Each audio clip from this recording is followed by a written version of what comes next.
Matt here. Today I'm going to go over my cutting diet, which I actually did start yesterday, and I'm going to get into a bit of the reasons why I selected this diet and the reasons why I've chosen to start a diet to begin with. As for that, why I began a diet in the first place was because I felt that exercise and fitness and sort of the entire industry of muscle building, whatever I want to dare I say bodybuilding, is supposed to be about health, or was supposed to be about health. And I feel like it would be a good thing for me to be healthy. With age, with children now, I think that health is especially important. I don't really see any reason just to do anything for the sake of aesthetics anymore. I do think health should be the priority, and that's what I'd like to focus on. Secondly, I feel like you can get away with being a bit softer. In my case, I'm 21.4% body fat. I think you can get away with that if you're, say, 220 pounds. But if you're like me, 180 pounds, and I think you should try to be ripped if you're a smaller person. I won't be ripped at 180 pounds, but if I'm going to be small, I might as well be small and ripped. Or you can be big and soft, or you be in the middle, I guess, but I think it's better to just choose one or the other. And lastly, it's just something new. I've never done a diet before, so I'd like to see how I react to this diet and if I can actually make progress losing body fat, and I suspect that I can. My calories, which I determined using myfitnesspal.com, were around 2,300 a day. I was at about 261 grams of carbohydrates, 89 grams of fat, 105 grams of protein. I'm going to shift that on my current diet, which is about 2,118 calories overall, 200 grams of carbohydrates, 200 grams of protein, and 65 grams of fat. So my goal here is to ultimately increase my protein, almost double it, decrease my carbohydrates, decrease my fat, and as I progress through the diet, I'll shift those numbers around even more, but my protein will probably stay pretty high. My concern initially was whether or not I had the metabolic capacity to do this diet. I believe that I do have the metabolic capacity to do the diet because I'm not going to have a problem cutting from 2,300 calories a day to 1,150. In other words, shedding 50% of my calories will not be an issue for me. I've had that few calories for years, for my entire life. Only since September 2013 have I actually consumed more than 1,500 or 1,800 calories a day on average. So for me to go back to 1,500, perfectly normal. 1,200, still quite normal for me through the years. The addition of cardio, I always was lifting weights with that few calories. The addition of cardio is something new, and we'll have to see how I adjust to that, but I think I'll be able to do it no problem. The question is, can I drop from a bare naked empty stomach morning weight of 180 to about 155, 25 pounds, hopefully 18 pounds or 10% of my body mass right now will be fat that gets dropped. So hopefully I can drop from 21.4% body fat to about, say, 12%, somewhere around there, and lose minimal amounts of muscle, which I think may also be possible since I'm increasing my protein and eat more protein than I've ever eaten before. So hopefully I can mostly lose body fat. That's the goal, but who knows? If I get this wrong and I go into the diet for 10 weeks, I may find that I do not have the metabolic capacity to do this diet. I may find that I am not making progress and that I need to spend as many weeks as it took for me to determine that I was not making progress to get my metabolism back to where it is now. So in other words, if it takes me 10 weeks to realize this isn't working, it can take another 10 weeks just to get back to where I am today, or yesterday when I started, and then I would have to eat more to fix my metabolism before starting. But as I said, because I have room to cut about 50% of my calories, and because I don't think I need much metabolic capacity to begin with, because I feel like it's easy for me to carry low body fat, it's easy for me to eat very little, I think I should be fine. I have no problem dropping to 1,200 calories a day, not an issue. Hopefully in that same amount of space that I've used to cut calories, I can reduce the 25 pounds that I would like, mostly fat. That would be the goal, but we'll see. It's only day 2. I can't make a determination yet about anything. I'll give it till 10 days, then I'll be able to make an update and see if this has actually been working. So on this diet, breakfast pretty simple. Nature egg, half a cup of egg whites, 1 scoop of Mark Wahlberg's brand Mark Nutrition protein, doesn't really matter, the brand names here. Selection Quick Oats, 300 calories of that. I have Quick Oats, which are 2.5 packets equals 300 calories.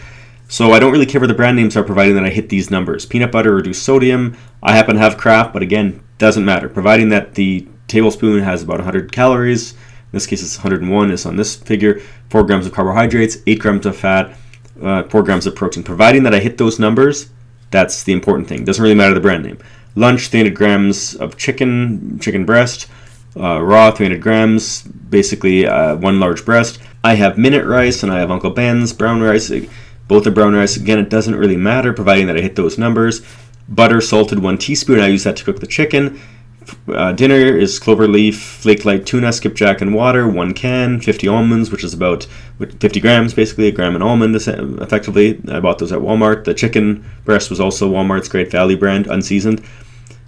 For snacks, Minute instant brown rice, Kraft peanut butter smooth, 1 tablespoon, Mark Nutrition, a little over a scoop of protein, and 2 rounded teaspoons of Metamucil. Pretty straightforward. And as you can see on the side here, it's only 9 grams of sugar altogether. Really simple, easy, and I'll be able to cut carbs no problem. In fact, I look forward. The difficulty with this diet so far, after 2 days, it's been pretty simple, but if there has been one thing that was difficult, it was eating as many carbs as this diet contains. In the morning, eating all those oats, it's a pretty large bowl of oats mixed with peanut butter and protein. I've been able to do it and not stray, but so far only 2 days in, and I think I'll be able to continue that, but I will be happy when I reduce those carbohydrates. As for cardio, I will be doing just treadmill cardio, 20 minutes on the treadmill on the 12 incline at a speed of 3.5. This is slow cardio I'm doing. I do think fast cardio is better. You can check out my interview with Lane Norton on my channel about fast cardio because that sort of explains it. But if you want me to give the rough breakdown, fast cardio increases the rate of mitochondrial biogenesis, which is essentially the fat burning processes within the cell that occur after the cardio is finished. So rather than the benefits of cardio just being the distance traveled, like if you were to run a kilometer or a mile in 5 minutes or 10 minutes or an hour, sure, there's going to be benefits from simply going that distance, but there are benefits after you complete the cardio when you do fast cardio. That's the mitochondrial benefits that I would like to gain. However, I don't want to risk an injury, so I'm not going to chance that yet.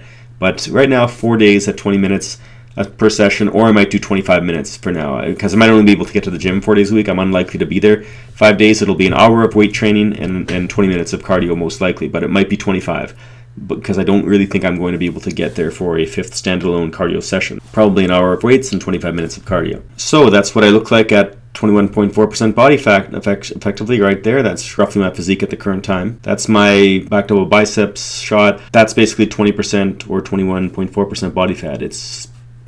That's what it looks like. I feel pretty lean, but that's still 20% body fat. So just so you know, when I say I'm making it a goal to get to 12% body fat, or maybe if I'm lucky I'll hit 10, I mean, it depends on a lot of things. It depends on my response. It depends on how far I'm willing to go with this diet. But the fact is, I expect that even though it is 10 to 12% body fat, I will be pretty ripped.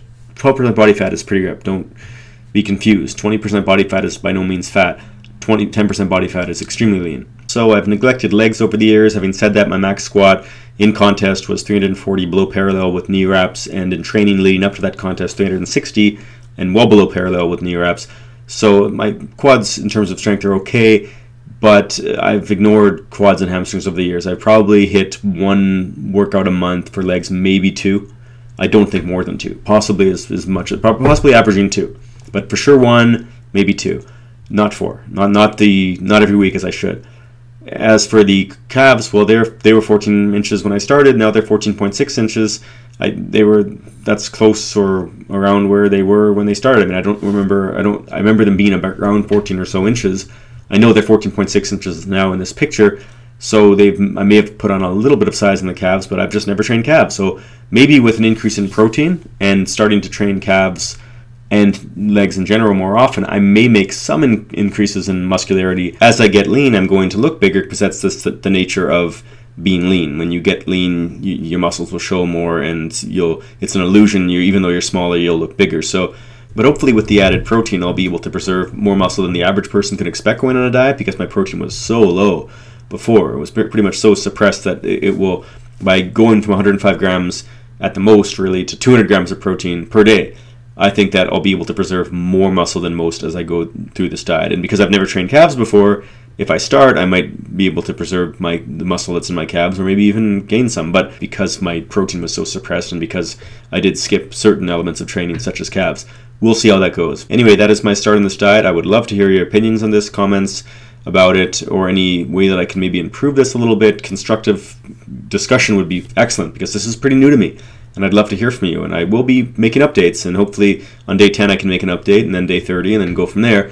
but I look forward to this quite a lot. I have a lot of energy to do this. I'm sure that people get tired of dieting or going, especially competitors, but I've never done one before, so I'm eager. I'm completely excited about this. So we'll see how this goes, and I would love to hear some feedback about it. Anything else, any questions at all, comments, let me know. And once again, I will be updating again. Thank you for watching. I'll be back to post it again soon.